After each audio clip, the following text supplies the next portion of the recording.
Hello everybody and welcome back to WCS America Premier League round of 16, day 1. Our very first player has already, unfortunately for him, be eliminated. But now, Nate, we are looking at happier times or better times because someone is going to qualify for the round of 8.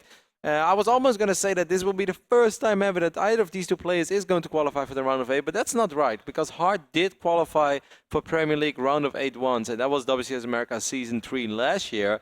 He played one end of a tournament, and even though he lost 3-0 in the quarterfinals against Polt, the player, of course, who would end up winning WCS America Season 3, he played really amazing in those games. That was just kind of like, Hart is going to win, Hart's going to win. No, wait, he doesn't have any upgrades. And then in the end, Polt won. That was basically like the story of all 3 games in a row. However, making it again to the round of 8 would, of course, be a fantastic performance for him. For XiGua, however, it would be the first time in his career if he would make it to the round of 8. And it would be awesome. He saw his teammates do it. I want to say his Protoss brothers, but he's, of course, a Zerg player. But both Maxet and Jim have made it to Premier League round of 8 in the past, sometimes even multiple times. For XiGua, however, it would be the very first time.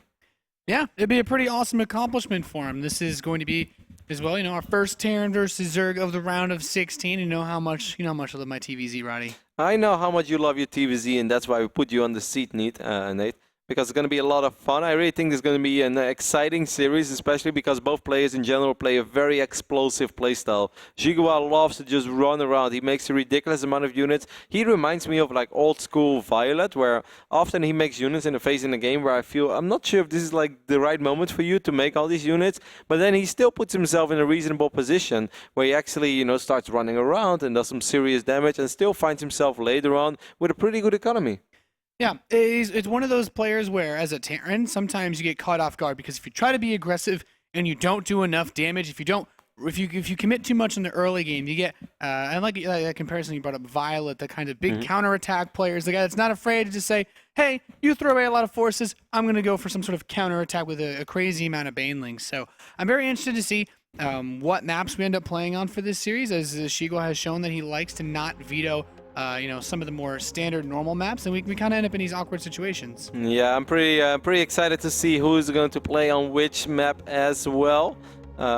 Even though it says Pig Baby vs Oz, but of course it's not going to be Pig Baby vs Oz. It will be Pig Baby versus XiGua, but there is a Zerg logo, so I'm pretty damn sure that is supposed to be XiGua and his picks and his vetoes.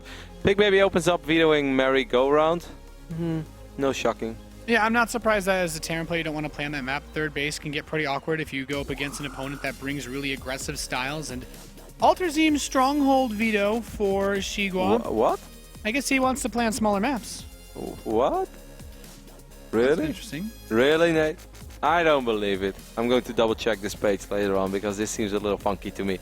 But we'll see. Of course, in the end we will end up with 3 maps. Okay, it seems like Habitation Station is the next veto for Pig Baby. Interesting veto. Of course, it's not Pig Baby, guys. I'm making fun of the actual graphic. From Hart.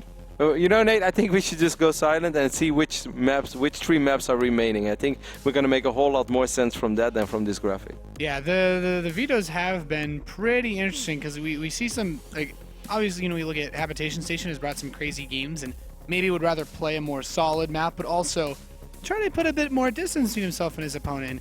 The 3 maps that are left, Overgrowth being the first one, I wouldn't be surprised if Frost was second. Overgrowth, Frost, and King Sejong Station have been 3 staple maps in this matchup for pretty much this whole entire season. I think some of the best Terran versus Zerg games that I've seen this season have been played on King Sejong Station, so not terribly surprising. And this is about as standard as map pool really gets. Yeah, definitely. These are kind of like the 3 most popular matchups or maps in the current meta of pretty much everything. Every now and then in a different matchup you might see, especially in the mirrors, it goes a little different. But whether it's PvZ or TvZ, these are the 3 maps you see very, very often. Overgrowth is sort of like a new Frost. Everybody just likes Overgrowth. Overgrowth is like the 2-player version of Frost, even though the maps have nothing in common at all. It's just a map that everybody kind of likes. It's okay for all races, and it's a fun map to play.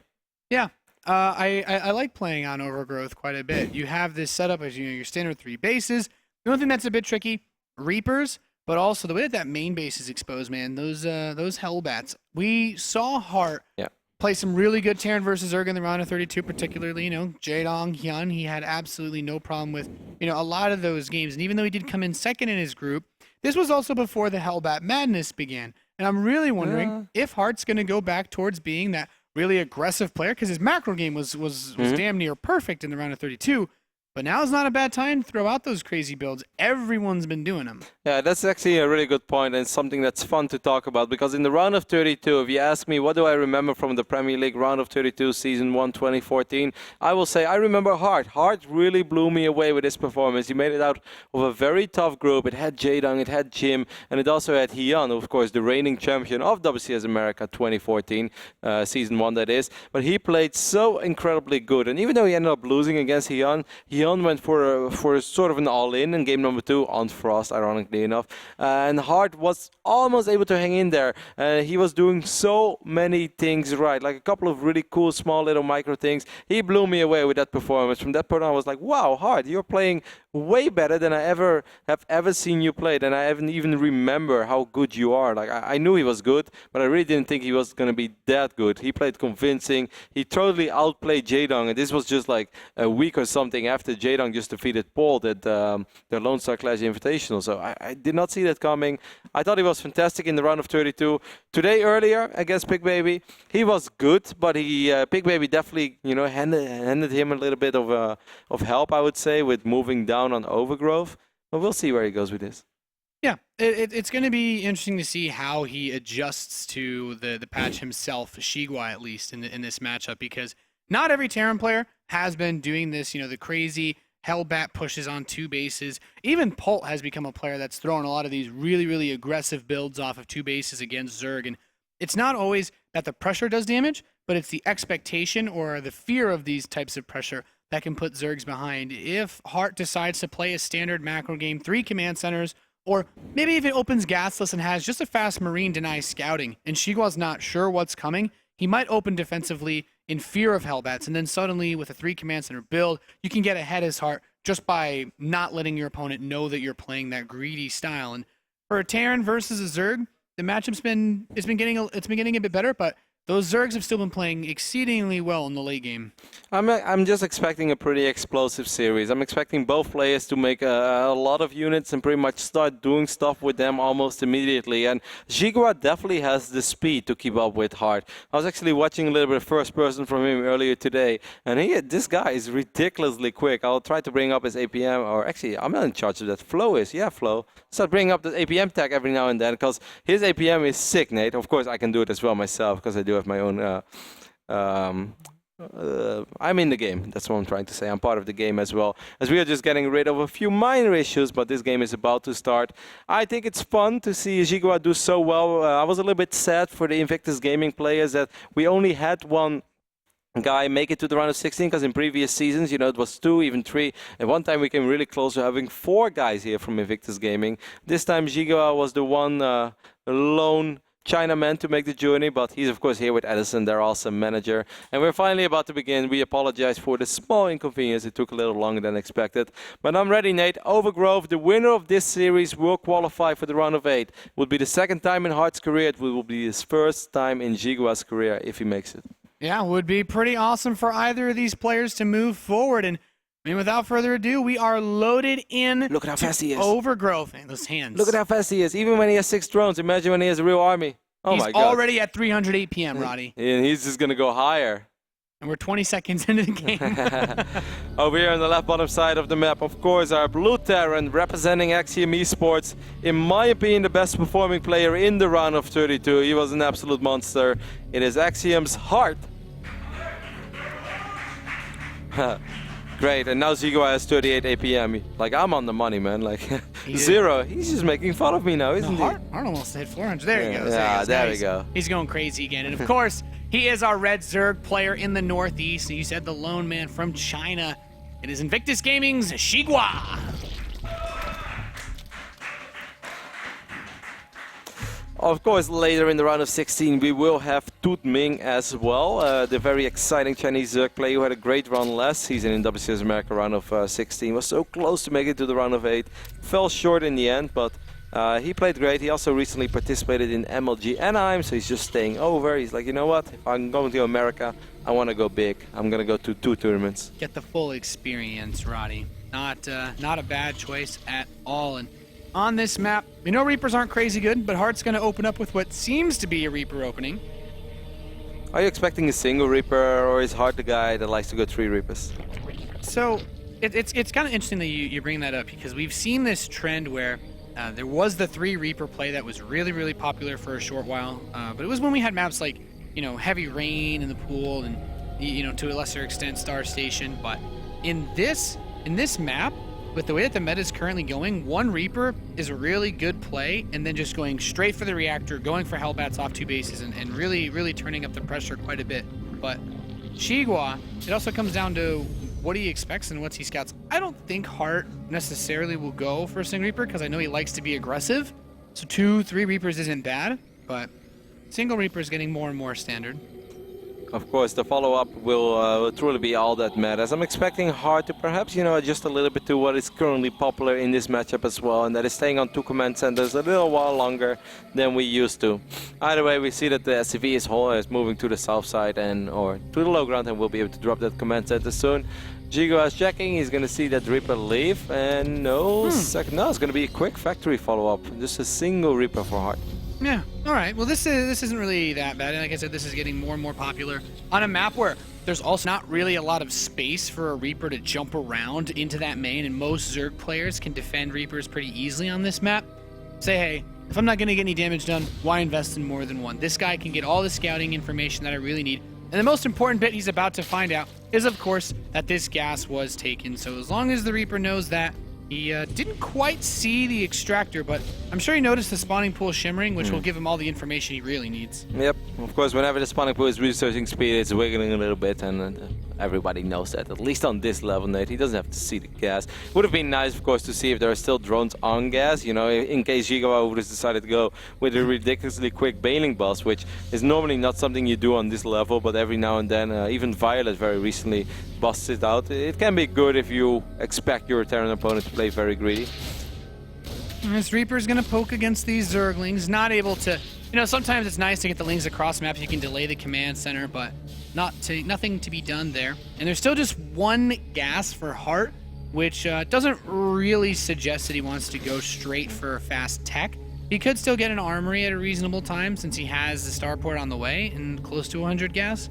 But this could still be 3 command centers. So far, there's nothing but drones for XiGua. But once more, if you guys are slightly unfamiliar with him, he is definitely the type of Zerg that is capable of making a big swell of Lings in the face in the game, where he expects that he can do something with them, and like just trying to go for a surround on the Hellions, trying to go for a run by, hide them in the corner, and wait until the Hellions make their way across the map. That is not the case this game, as we can see the additional hatcheries going down as well. And up to this point, it is still nothing but drones for our Chinese Zerg. Yep, these Hellions with the Reaper should be able to defend these few speedlings pretty easily. And we already got our tweet coming in from Proper Wolfie, wishing Hart some luck. Thanks to you guys' tweets with hashtag WCS. Getting shown on the stream, getting the love shown to everybody. But this is cool. Doubling your Twitter following. I thought he was gonna go Cloak Banshee. That's Cloak Banshee it's like a Hart build to do. But with the Hellions, and it's pretty popular amongst a lot of Korean players. But this Fast Viking, a little bit more Pult-esque, and it's kind of interesting because he's leaving a few units at home. It seems like Hart is a little bit worried about a crazy Zergling XiGua counterattack. Perhaps he has done his homework on this Chinese Zerg. Must say I love those player shots, by the way. It looks awesome, and Hart's keyboard is pretty cool as well. Those Axing guys actually have the sick keyboard layouts. But this Viking, we know how good it is, and we see players like Pult use it. You clear out the Overlords, you don't let them know what you're doing, and Hart's follow-up to all of this in his opening, as aggressive as it is, it's not aggressive in the way that we typically expect. He's gone for a fast medevac after this Viking. The Overlords, there are no Overlords that will see this medevac until it's already boosting into the main base of XiGua. And it could just be a straight-up Hellion drop. He does not have... Actually, it's going to be He could It's going to be 7 Marines. Yeah, 7 Marines, it's like, it's okay. It's all come down to execution, of course. But then we also see the command center as follow-up for Hard and to engineering base. If he loses all these units, Nate, and he doesn't really do a whole lot with it, I wouldn't be surprised at all to see XiGua try to counterattack on the other side of the map. Yeah. Of course, our Chinese Zerg does not have the information that we have. We see the medevac making its way into the base. He's going to try to pull the Zerglings out of position. And of course, use the Hellions to perhaps swing into either the natural or the turret and try to kill some drones. And it's still drones on the production tab now for XiGua. So he's working with very, very few Zerglings, Nate.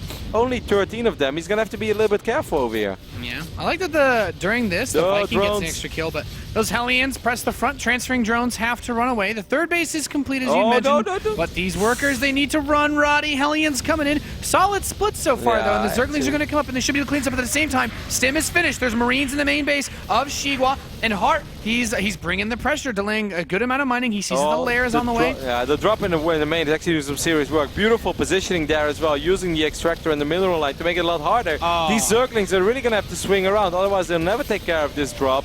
This is still not going to be enough for XiGua. XiGua definitely overdid it in the drone department this game, Nate, and he's paying the price for it right now. So many drones being picked up, at least so much mining time too. The Queen manages to take a few shots for the team, but now the Hellions can go up front, and it's just a couple of Queens to fight against this, which allows him to pick off a few more drones, and suddenly Hart is just putting himself in a better and better position. He's re-landed that drop inside of the main base. He just stims forward, and I mean, I'd almost like to see him, if these drones run away again, just work on that spawning coil, because there's so few Zerglings here to defend against this. He might even have time to kill that, but there's not even a Queen here to defend. So many workers getting killed. Yeah, quite a few workers have gone down, 15 in total. Of course, XiGua is still in a reasonable position because he made so ridiculously many workers, but he never killed the Hellions on the other side of the map. He didn't even kill the Marines. If we take a look at the units lost resource tab, we can see that 49 units have fallen for a Zerg player and only 4 for the Terran. Needless to say, this went very well for Hart.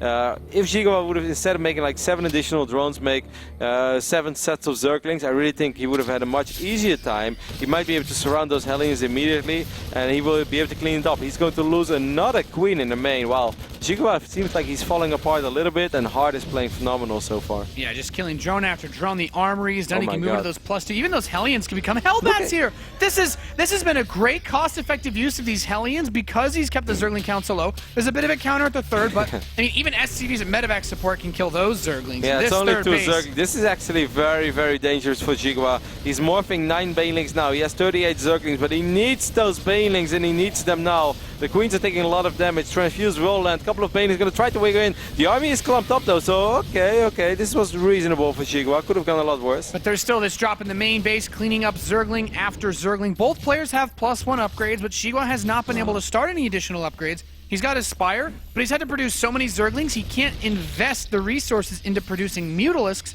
which allows these medevacs to just fly everywhere. Yep, and there's just more and more Zergling, or excuse me, bio units streaming across the map for Hard over here. You can just see it in the supply cap already. It's 74 army supply currently against only 49. A couple of Banelings will try to roll in from the high ground. That's actually quite cute. And Hard is not really paying attention. These Banelings getting, oh my god, fantastic connections, but I'm not even sure if that is enough. Yeah, these Marines are still standing strong. Now the Banelings get a few more hits, but picks up the medevac and these Marines in this 2-point. This first drop, god. These Marines... Look at the kill counts on these Marines. That is ridiculous. It was like 11, 14, and 10.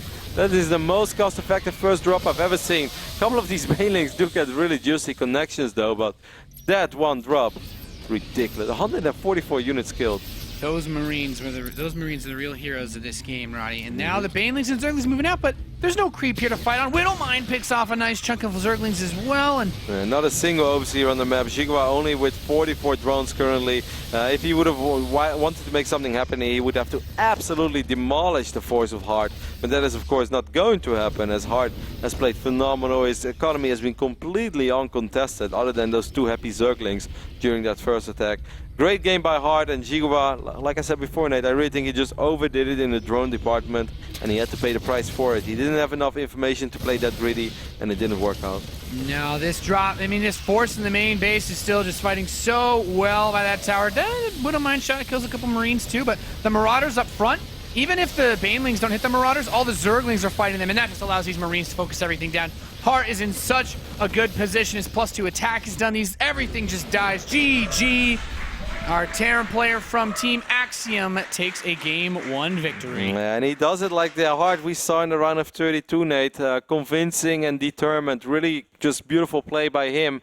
Went for that build, which is an aggressive opening, but still with a very strong economic follow-up. It's definitely the type of opening where you have to be a little bit careful with the very few units that you have. Because after he makes it attack, he has those 7-8 Marines, he has a medevac, bunch of Hellions. If that goes wrong, he has almost nothing to work with. He's working off one factory, he's working off one Rex, because his follow-up was command center, or like a third command center, and double engineering base. So he's definitely slowing his production down by quite a bit, but he made it work. That one drop stayed alive for 6-7 minutes. XiGua just going up to 62 workers without really scouting, without seeing all that much, was just too much. He had 13 Zerglings and a bunch of Queens when he had to deal with 7 Marines, Tim, and like 6 Hellions and a Reaper. That's playing with fire, and in this case he got burnt.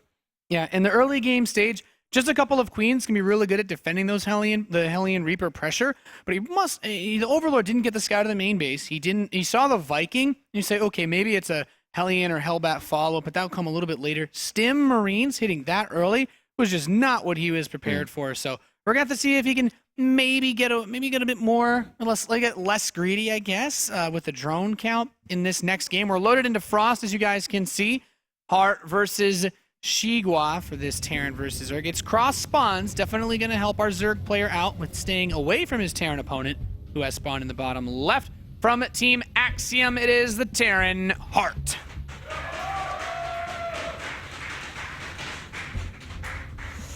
Hart's opponent, of course, representing Invictus Gaming on the right top side of this map.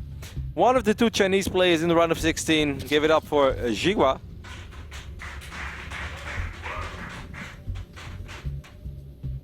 And XiGua, I mean, when you look at the way that he played in the last map, it was just, he got caught off guard. His Overlord didn't get the scout off, and in any other scenario, that could have just been a really fast third command center from Hart, and then he says, okay, my Queens hold off your Hellions, I get away with being greedy, and then I turn the mid game into a nightmare for the Terran player. But that's really one of the big things in StarCraft 2, that, you know, that ability to get the information, or at least make a prediction based off of how your opponent likes to play. You know, historically, Hart did a lot of very standard macro builds, a lot of 3 command center builds versus Jaedong. So XiGua, if you study those games, say, well, Hart's probably not going to do, you know, he's not likely to go for, you know, a 2 base 3 racks or anything like that.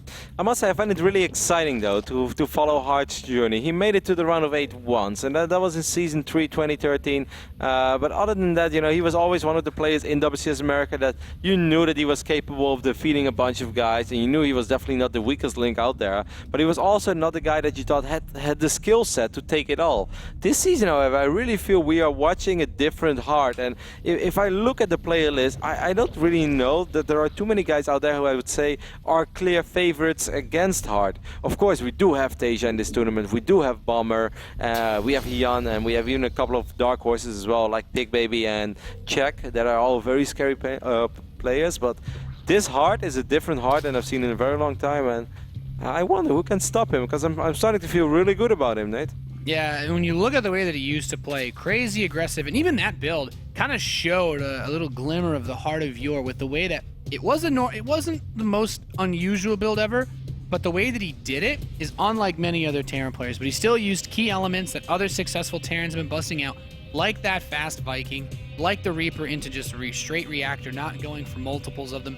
And it's been interesting to see his development over the course of this, and I like that he follows the Reaper up with a Marine. He wants to deny scouting, if at all possible, and since it's cross spawns, by the time an Overlord gets anywhere near hard space, he's gonna have plenty of Marines to deny a scout. So this is where things can get a bit tricky. Yeah, he even had a couple of fun, cute moves in the last game. Like he moved out with only 2 Hellions and the Reaper, and he left the other 2 Hellions at home. And he really did that because XiGua has shown tendencies in the past to make an unusual amount of Zerglings in a certain phase in the game, and then try to run by while the Hellions move out, and you lose a bunch of SCVs as a Terran, and you're really annoyed because you have the units to deal with it, but they were just out of position. And Hart already said that's not going to happen to me. I can't scout everything in this phase in the game, but I'm still going to try to scout something, yet I'll be safe at home. And he just those small things. It was just overall a really solid performance by him in game number 1. So far game 2 doesn't really look very different. Even though I feel the command center is even a lot quicker than it was in the previous game. Yeah, this is Hart going straight back to that core greedy Terran build. 3 command centers, 1 gas, and he's still going to go for the starport. I still think that a Viking is a great mid-game choice. These Zerglings, it's nice for them to get a scout. If they could get up that ramp and see the 3rd command center, yeah. I think XiGua could do exactly what he did in the last game, which is just drone like mad. And actually get away with it. But because he hasn't seen that, this overload he has in the bottom left, about to enter the main base of Hart, he needs to get that confirmation, because even though speed's done, once he gets up this ramp... Ooh. Okay, so he definitely sees the 3rd command center. This is really important, because if XiGua wanted to get aggressive as a counter to the play that Hart brought in the first map, he no longer has to. So I really don't think he needs to build much more than drones, and maybe a couple extra queens if he really needs to. Yeah, well, in the last game he definitely had plenty of queens, so that will most likely be the same thing for him. This time, however, we do see the Banshee in production. I'm curious to see if he's going to fire up Cloak as well. Like you said before, Nate, Hart used to be a Banshie Terran. Look at the amount of Zerglings, by the way, that XiGua is producing. This time he wants to do it different, Nate. He wants to surprise, at least a little bit.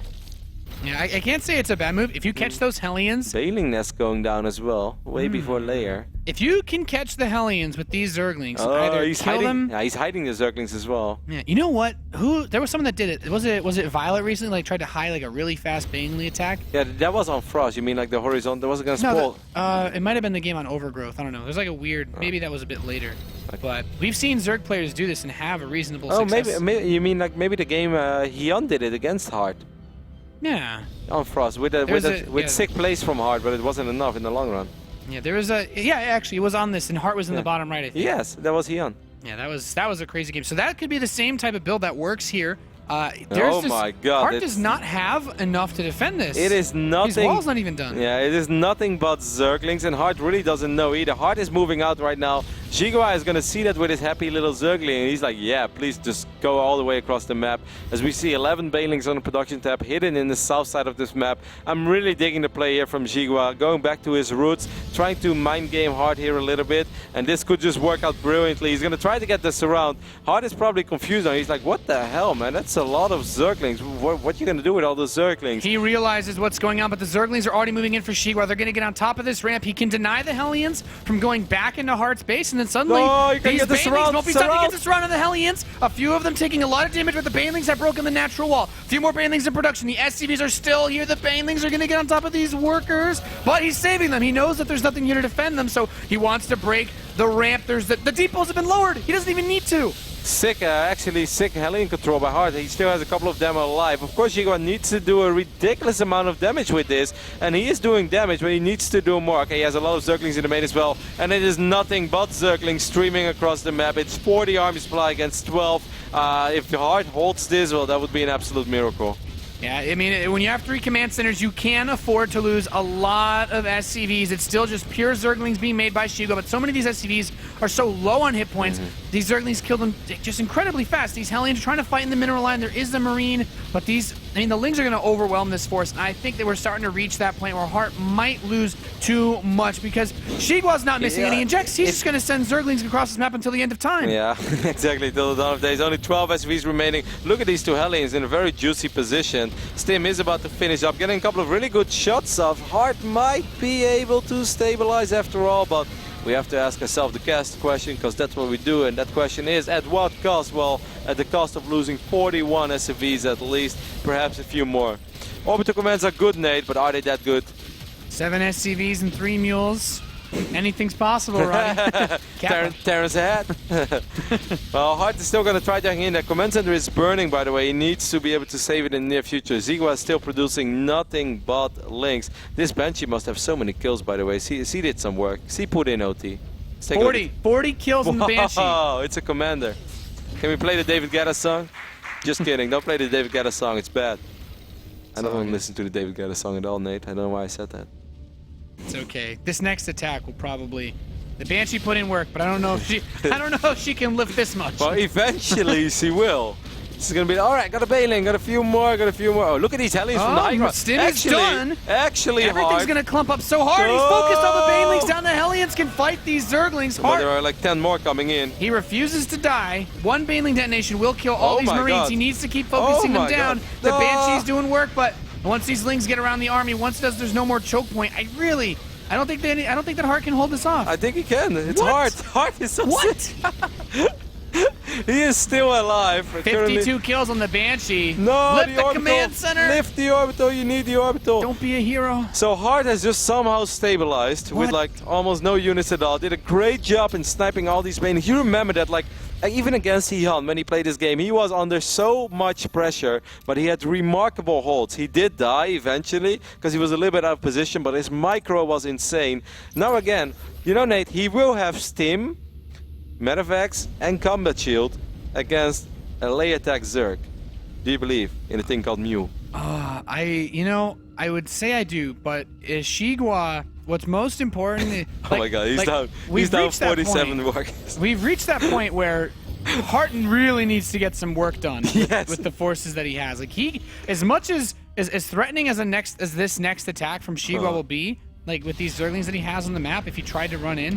Whoa. What's even more important, I guess there's a lot of Overlords. Yeah, here. there are so many Overlords on the left side of the map. This Viking, because obviously XiGua never expected to go into a micro or macro game, excuse me. So this Viking is just like, oh, so many Ovies. I don't know if 10 Overlord kills could Yeah. completely salvage this. Poor Hart, he was supply blocked as well. Hart is currently down 40 workers. And there is a Spire on the way. No. I refuse to believe that this is possible, Nate. You know, he has almost like a fourth of his opponent's workers, and he has half the income, so... Anything could happen, Roddy. Anything could happen. I like that he got Overlord speed just to bring all of them back, because that Viking would have gone ham. Of course, with the Spire on the production tab. I mean, this drop is basically like Hart's livelihood right now. He needs to do work with these Medivacs that carry a couple of Marines. Poor Hart, he's so poor that he can't even, fill up the Medivacs. It's like, man, these are really some rough economic times. 8 Marines is suddenly a very expensive price to pay, so it's just going to be a 12 Marine drop for now. Yeah, one thing that's nice for Hart is he's had this 1-1 upgrade advantage, which I think is probably one of the biggest reasons why he didn't die. And as he now is getting this armory, if he can fight with just Marines versus Zerglings, he's actually going to trade like, incredibly well. XiGua has not spotted this medevac yet on the north side of the map. There's a Banshee doing work in the net. 60 kills, no way! Oh my God, this needs to be an achievement for this. The Marines are in the main base. Hart dies hard. And these drones, I can't believe it, Roddy. Nah, I mean, okay, he's gonna work on the spawning pool. Low Zerglings streaming in, but like you said, 1-1 Marines trade very well. But there are a few Banelings. 6 snipe there on the Baneling. Okay, in the end, it's just a few Zerglings too many. The thing is, Nate, there are 8 Mutalisks on the production tab, and XiGua is still 26 workers ahead. He's going up to 4 bases. Hart might be able to cancel this 4th base. I'm not sure if he has the time for Marines, that. man. Marines. He's moving in Marines? on that 4th base, and he's just going to focus on the Zerglings are going to run in, and he might be able to defend this okay. So the Mutalisks being here is what makes this really complicated, because if he just chases under, he should force the Medivacs to unload. But reinforcements are making their way across the map. Are there any Banelings now? There are 9 Banelings. That should be enough. And there is some creep here. Oh, he's targeting the full Medivac. Hart's going to unload and does kill off a lot of these Marines. But he's got some Hellbats here, and the Banelings rolling off with the creep. This allows Hart to split pretty damn well. And well, he's still got good enough Marines. Yeah, Hart is pretty sick when it comes to sniping Banelings. Just a single Baneling out on the map. Hart is still down 26 workers. So needless to say, he's still in a little bit of trouble. He will pick up one of the Queens, and he's going to get a couple of these creep tumors. Praise the mule. 2-2 is on the way for both players. Slowly but steady, Hart has what I would call an actual economy. Praise the mule, Roddy. He's not Praise there the yet. mule. I mean, he's still in a pretty dark position, let's be honest. I mean, the upgrades are getting pretty even. I think the biggest threat for Hart should be if Mutalisks attack any of his bases. And he's going to try to, he's getting up a missile turret or 2, but these counterattacks, like, all XiGua needs to do is kill, like, 1 mineral line again, and the economy should just snowball out of control. But Hart's still got enough forces, split well enough to defend, and wow. He's doing it, man. The fact that he is still alive and that he's actually like in a position where his micro in the fights is going to matter is already an achievement on its own. I'm very sad that the Banshee did die. A 60-kill Banshee. Then he deserves some sort of an award as well. But I don't know if I've ever seen a Banshee with that many kills me before. neither. Let's give her a name. Melinda? That's the first thing that came to mind. Why would you call her Banshee Melinda? That's the first She's totally not a Melinda. Melinda doesn't sound like a strong, independent Banshee pilot who don't need no co-fighter husband. You need something more powerful and catchy. It's all like 2-2 finishing up soon for both of these players, but it's not done quite yet. Oh, these banelings, this could really hurt. Hart needs to get his workers out of there. He does split, he does pull them away. At the same time, XiGua is going to try to kill Hart's army in the middle of the map. Sick Widowmine shot there. Gets all of the banelings. Not too many banelings remaining, but it's still a lot of Mutalisks. However, Hart somehow survives for now. Is also going to try to drop over here on their maybe natural or fort side. More banelings rolling in the middle of the map. This time Hart was not paying attention and ends up losing a lot of the Marines. Also lost a lot of SUVs at home. Yeah, 2-2 is done. Well, his +2 attack is done for Hart. He's still waiting for that next upgrade, but he's going to kill these Zerglings really fast with this drop prior to that. And he did not lose his workers at that third. Just a little bit of delayed mining. And, you know, for a guy that's been this far down in supply against a Zerg player, he has held on phenomenally well in this game. Wait, what did I see that? Okay, Hart is currently down 23 workers. There are 12 banelings on the production tab now. Hart is doing a really good job in pushing the creep back. That helps him a little bit. You know, I think for the first time ever, like in the history of something, XiGua might actually mine out his natural quicker than his Terran opponent. This is not something you see every single day. There are again 9 banelings morphing on the left side of the map. There is a Widowmine this time. That Widowmine could get a really juicy shot off. Yeah, that's possible. I mean, the income has actually stabilized. It's even between the two players. You know, praise the mule. And these baneling run-bys, if he can continue to pull his workers away fast enough, I really feel like these are going to hurt XiGua more than help him, because he really needs the gas. Because if this Mutalisk cloud could get big enough, he could keep Hart on the other side of the map for a while. Cute micro there by XiGua, saving one of his Mutalisks. We'll lose one more to these Marines, but still well done there. Hart is pretty damn blind in the end of the day. He doesn't really see a whole lot other than his army in the middle of the map.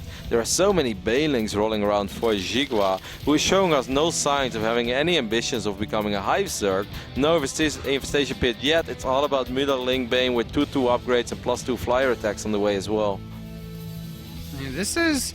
I mean, this should be the point where XiGua should be able to win this game. But how many times have we said that on this map? Yeah, he's made some really good plays. He could do a really sick baning set. Imagine if XiGua attacks from the front, from like this side of the Zelnag Watchtower, and then like Hart starts splitting his Marines back, and then those 9 banelings from the back roll in. That would be a sick baneling sandwich.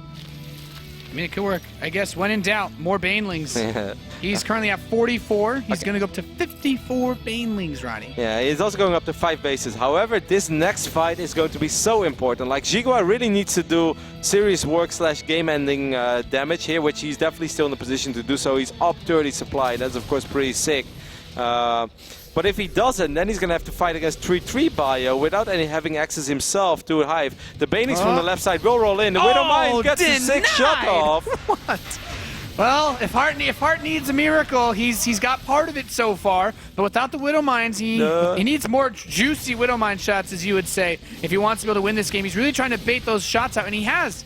Good job there, getting one of those Widowmines to trigger. 19 more banelings on the production for XiGua. XiGua will go up to like 65 banelings, so the baneling train will keep rolling in. Can Hart's splits be good enough? Is this possible, Nate? Off creep, he's making it work so far. The Widowmine gets most of the banelings. Hart only has a few more banelings to kill. God, he still has 40 Marines. What? And 3-3 is about to finish up now for Hart as well. He's still down 22 workers, but he's going to be a 3-3 Terran against the 2-2 Zerg. These Mutalisks are going to do some work in the third base from Hart, so a few more SUVs will fall. The missile turret went down, but Hart is playing an absolutely phenomenal game so far. He's going to look to take a fort base soon, as one little Marine is pushing away the Overlord that's blocking creep. He doesn't have a fort command center, but he can take off with the orbital. But of course, he would love it to be a planetary fortress. What a game by Hart! You know, Nate, from this point, he's actually up in army supply now, and he has 3-3 upgrades. If you wouldn't have seen the start of this game, you'd say that the Terran is in a pretty damn good position.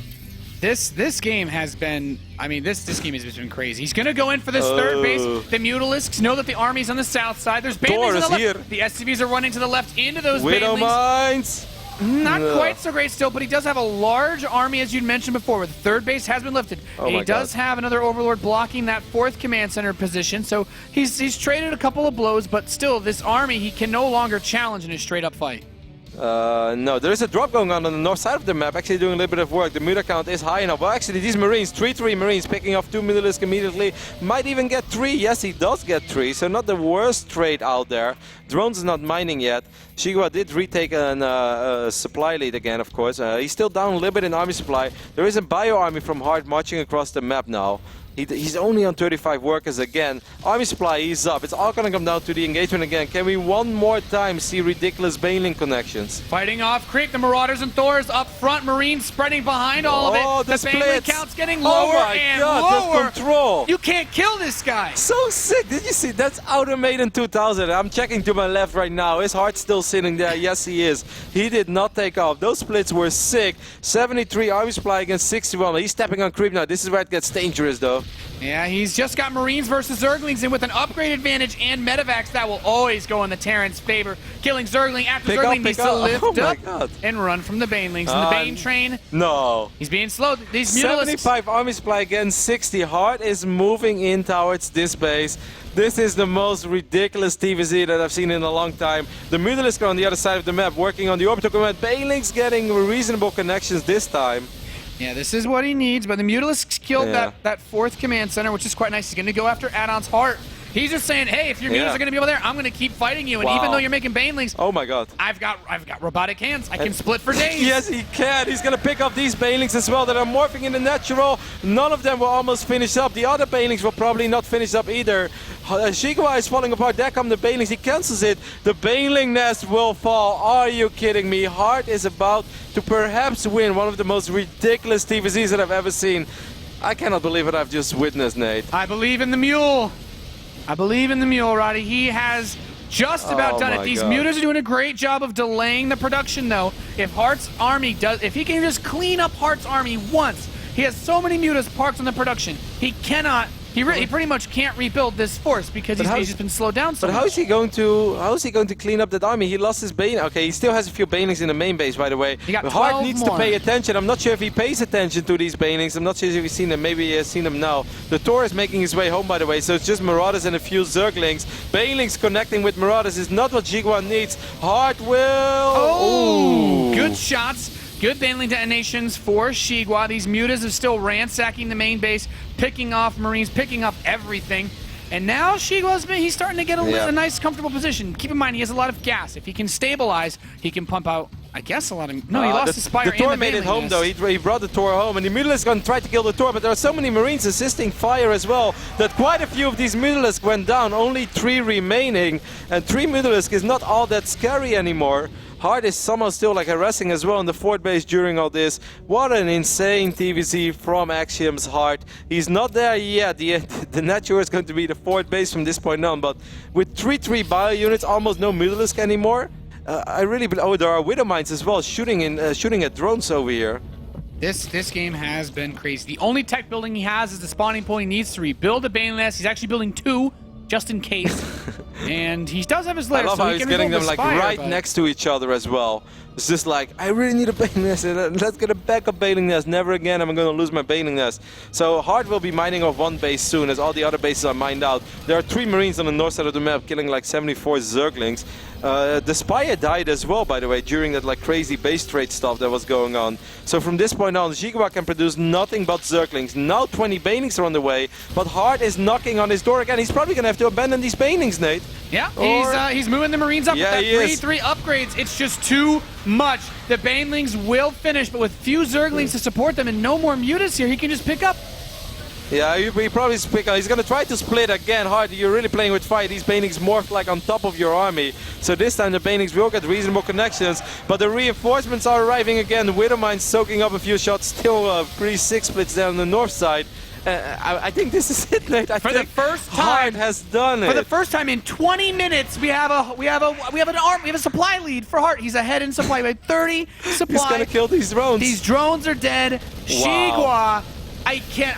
This game has just been madness. Bah. Hart is a god at this point. Hart is an actual god amongst men. He made it to the Premier League once in his career, but now he is playing better StarCraft than he has done in a long time. A few more Banings are going to try to save this game for XiGua. What was it, like 64 against 15 or something like that? Yeah, it's 7 SCVs at some point in this God. game. GG Hart is going to win 2-0 and advance to the top 8 of WCS America. What a game, Nate. What a stunning performance by the Axiom Terran. And I'm so happy that we gave him some hype and love already before the series started. Because you know that this guy has been putting in the hours. He's been practicing. And of course, there will always be that guy on the internet there like, oh my God, Hart should have never won that game. She got so far ahead. If only. It doesn't matter, Nate. Hart played ridiculously good StarCraft there. What a best of 3. So much fun. An incredible game. And I mean, at this point, as a Zerg player, you know, that's crushing Hart. Like you said, 7, I think he went down to 7 SCVs was like the lowest point that he hit, while XiGua was at something like 54. Yeah. Man, and one moment there, like even before, that wasn't even about the SCV count, but it was also about like the fact there were like 20 Zerglings in his main and like 12 in his natural, and he had like 3 Marines to work with. And there's this one Banshee, and like this poor woman, she's putting out OT. She is the hero that we won't forget. Either way, Clutch is on stage with James and on Hart, and I want to hear what Hart has to say about that. What a game, Josh. What a game indeed. Hart, you are an inspiration to players around the world, especially Terran players. I have to ask you, map number 2, what was going through your mind? You were so far behind and then you came back. How did you do that? 제 두 번째 세트 때 정말 많은 불리한 상황에 처했었는데 그 상황이 이제 머릿속에 무슨 생각이 들었는지, 그리고 도대체 어떻게 이거를 역전을 할 수 있었는지.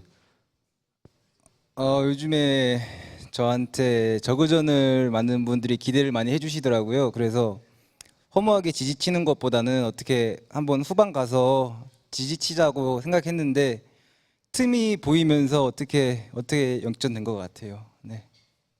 So many Terrans, most of my fans and lots of other Terran friends have given him the kudos for his Zerg versus Zerg play styles.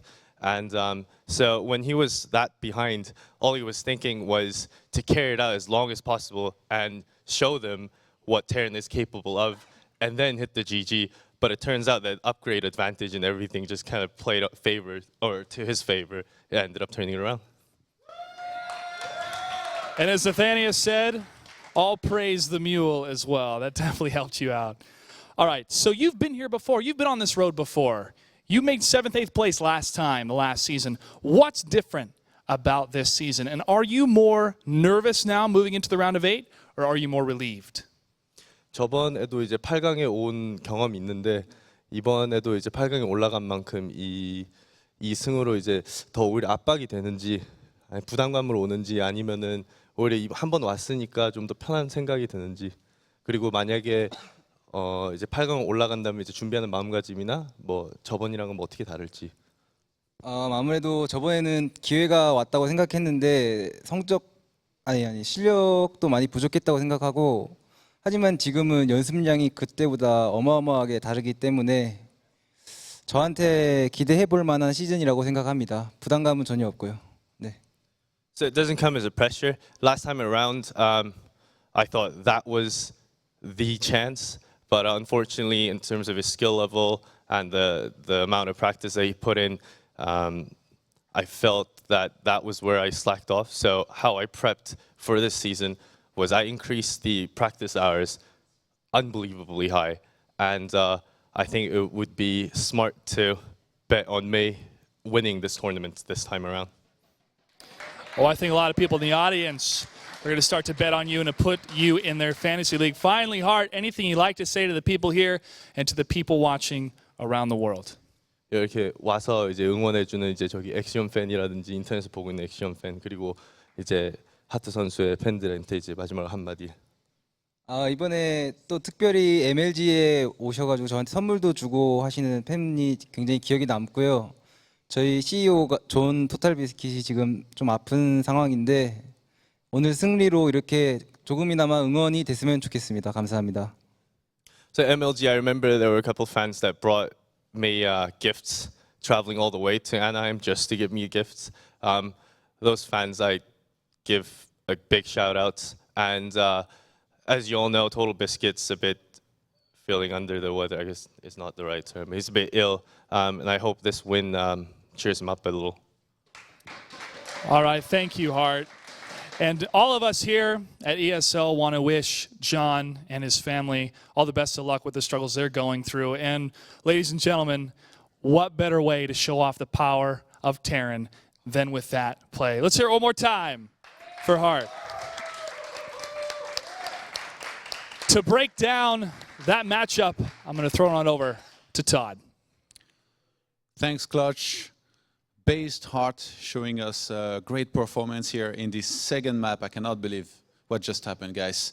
I was literally next to our head of production telling him that I wasn't going to do analysis as he was about to basically lose everything that he had. He was down to 10 SCVs. I was like, well, I guess no analysis for these first 2 games.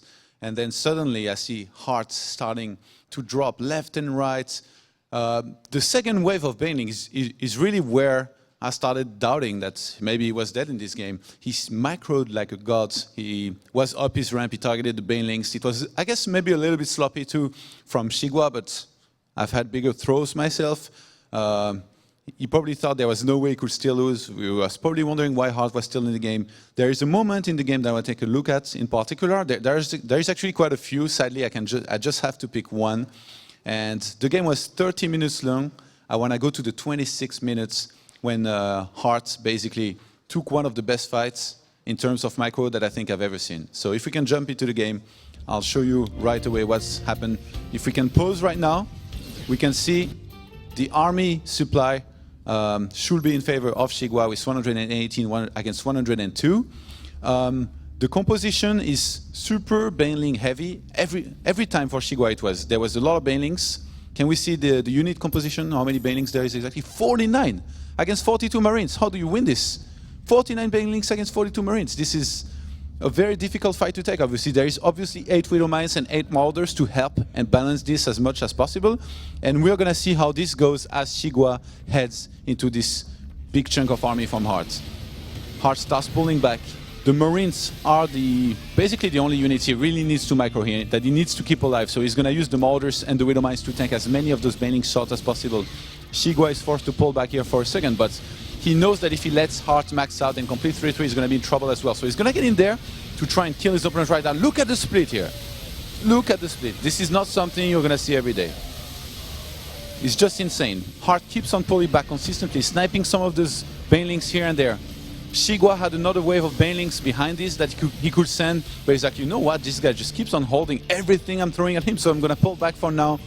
The Widow Mine count was reset to 2, and Hart from there, he's getting closer and closer in terms of supply to where XiGua's at. So if we fast forward from there, we can see how in every single fight he's trading well. I don't want to play this till the end, just maybe the next fight and the next wave of units that come in there. The Banelings, they're basically not trading cost effectively. They're tanking a Thor that they don't even take out. They force a lift up on the 3rd base, and then from there Hart moves in there. He cleans the rest of the Zerglings and Banelings. XiGua is down to 17 Mulas, 8 Banelings and 47 Zerglings. Whereas Hart, he completes his 3-3. He still has a lot of Bioforces every single time. He macros perfectly. He's doing a drop here and there, doing a little bit of damage. And I mean, that was just enough in the end for XiGua to start falling apart from that point in the game. And well, okay, we'll take a look at that last fight again with some ridiculous splits, bringing the Marines back, making sure the Marauders and the Thor are tanking. Look at it! The Banelings never hit the Marines. How is this possible? He dodged every single shot of those Banelings, and again, XiGua was the one pulling back at the end of that fight. So I think that's it with the replay here. Just with very good and cost-effective trades, Hart was able to come back slowly but surely in that game, and just beautiful play overall. He's going to qualify through to the round of 8s. You know, guys, I really, really like Hart. I've known him for quite some time. I used to live in Korea. He's a very respectful guy. Always says, hello, big brother, when I see him. And I'm glad that he's made it to the next round. So after a short break, after a short commercial break, we'll be right back with the final match of the day, which is going to be Pig Baby versus XiGua.